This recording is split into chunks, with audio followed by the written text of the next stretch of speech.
Hello YouTube. I apologise for the state of me today. I am shattered. I went out late night shopping last night to get sort of healthy food and stuff that I would need to sort of see me through the next couple of weeks. Good news and bad news. I have been the tier 3 company that Spire Hospital Southampton, they have written to me and said that they'll be contacting me with an appointment as soon as possible. I tried to make an appointment. It was one of those book your own appointment things, and I tried to make my own, but they said that they hadn't released enough appointments yet, so I have to wait for them to write to me. However, it does mean that the referral has gone through and everything is in the pipeline.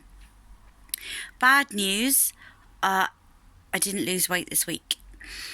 I did not put on any weight, but I didn't lose it either. I stayed the same. So I will continue on with that. What I'm going to do is I'm actually on the keto diet. So that requires quite a lot of concentration on how many carbs you're getting, how many grams of protein and fat, etc. that you're getting. And it's quite a scientific thing, so you have to make sure that you've got all the right things in place. If you haven't got it right, then it may be that you're not been pushed into ketosis. If you haven't been pushed into ketosis, you're not going to lose weight,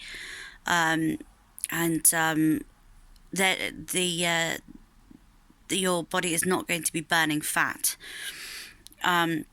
So I've sort of gone to the shops and got a few bits and pieces that I need. I've decided to cut right back on the carbs because I was still having portions of carbs, smaller portions, but I was still having rice and pasta and bread and stuff like that. But I was having, I was choosing healthier options of those things. So I was having seeded bread instead of white, wholemeal pasta instead of white pasta, and brown rice and other sort of basmati rice is apparently quite good for. It's a bit lower carb than your average rice, but I've cut right back on that completely. I'm now basically no complex carbs at all. So I'm just getting all the carbs that I do get. I'm all getting from vegetables and eggs and things like that. I'm not one for a huge amount of fat in my diet because I have liver disease, and obviously that can cause issues. But actually, the way that this diet works, it actually improves your liver function rather than screws with it. So hopefully this should work. I don't know what the diet that they put me on when I was on tier 3 last time. It was similar. I don't think it was quite as sort of tough on carbs as this is, but it is similar, and it's very low on sugar, but you're okay to have things like olive oil and a bit of mayonnaise and things like that, plenty of eggs and fish, and so I think it's going to be similar. So when I go back onto tier 3, it's not going to be a massive shock to my system. So this week I wanted to have a little chat about some of my physical health problems, because it's such a large part of my life. So obviously I have to balance diabetes with fatty liver disease. That can be quite tricky. as I've already spoken about, fat content, etc. And I haven't had a full diagnosis of diabetes yet. I've had several tests that show that I do have it, but they want me to do another one for some reason. I think it's because one of them was in the pre-diabetes range and the others were in diabetes range, so they want to double check that. So they want me to do a glucose tolerance test. So the next part is so when I've been pregnant 5 times, so that has caused issues with my weight, and last time I was pregnant, I had gestational diabetes, and I had obstetric cholestasis, which is a liver problem. So that shows you that pregnancy put a strain on the two things that my body was struggling with the most. Obviously, one has been my liver, and the other one being my pancreas, and obviously the fact that I'm overweight and I'm, clinically obese. That can obviously, but I didn't have gestational diabetes in any of my other pregnancies, just the last one. And I think it's because it got to a point where I wasn't controlling it very well anymore, and I was able to lose some here and there, but now it's got to the point where I can't do that now, or not very easily anyway. It requires a huge amount of effort to get anything to come off, and considering my mobility, which is very poor, I can't do much exercising. However, on the exercising front, I have actually booked in with a hydro aqua exercise class to do once a week, which is targeted at people with mobility issues and chronic pain. So it should be pretty much perfect for me. I hope to be able to go next Tuesday, so I'll let you know next week how that went. So I wanted to sort of touch a little bit on my medical supplies. Now I suffer with anxiety, and if I don't feel like I have the medication or the medical supplies in order to treat whatever my issue is at the time, that can make me feel very anxious. So I tend to stockpile. I don't throw any tablets away, even if they are out of date.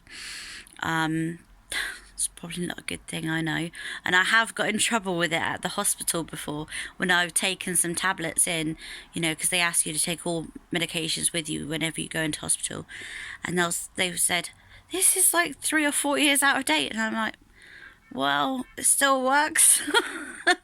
And it doesn't bother me taking out of date tablets, because it means I have more. Which means that if I run out, I don't have to make a mad dash to the doctors. I don't have to I don't have to go to the pharmacy, because it is quite a kerfuffle to get medication these days. Even when you have like a repeat prescription where you're constantly going to the doctors or going to the pharmacy every month and picking up the same prescription each time, they still make mistakes. So if you've waited 5 days for your tablets to come through, which is normally what it is, 5 days for a repeat prescription, if you've done that and then they get it wrong, you then have to phone the doctors, get them to redo the prescription, or phone the pharmacy and say, why haven't you done this? And they'll say, oh, okay, well, look, we'll process that. That's another 5 days. That's 10 days you've waited for your tablets now. What if you've run out? Also, I'm not a big panicky person when it comes to sort of the whole Brexit thing. Yes, I mentioned Brexit.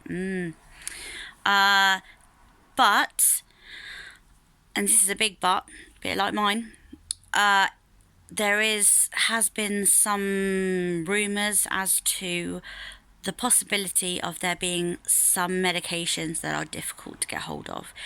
I don't know how true that is. I really don't. Half of the stuff that comes out about Brexit, I have no idea how true it is.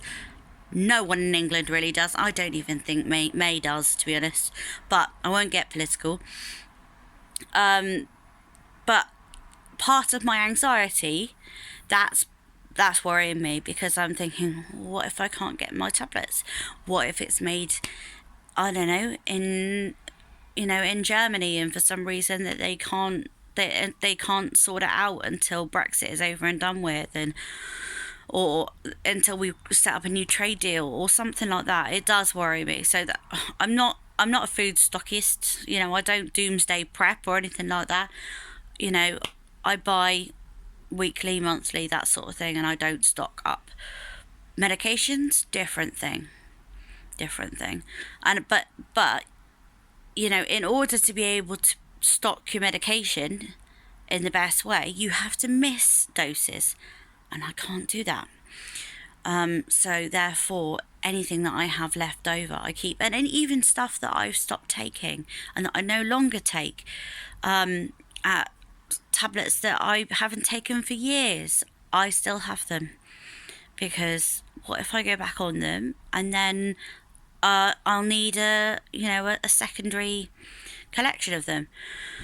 So I also have a load of supplies for my diabetes, because I kept them after I had gestational diabetes, and I thought, well, you never know, 50% more likely to get diabetes after you've had gestational. So I thought, go on then, and I have. So I've been testing my blood sugar, and it is high, and things are obviously not improving. So I'll show you a few of my bits, just so you know I'm not lying. So this, I have to organise them really, really carefully, because my memory is awful, and I will completely forget what I'm supposed to be taking at what time, because I take a huge amount of tablets per day for my various conditions. So these are daytime tablets, all in there. These are my nighttime tablets, and they've got a few other things in there. It's got some Lipsil and other crap in there. These are tablets that so I take the little blister packs out and put them in these bags. But these are my monthly tablets. This is it. Big green bag. Those are my monthly tablets, and I get that every month. I also have a skin condition, which requires me to have dressings and gloves and sterilised dressing kits and that sort of thing, to make sure that I'm always clean and safe. That I'm not gonna infect other parts of my body, because although my skin condition is not contagious, you can get sort of staph infections and things like that, and you can get MRSA and that sort of thing. So I just need to be a little bit careful. So that's my medication. And so sorry, I'm looking at my nose.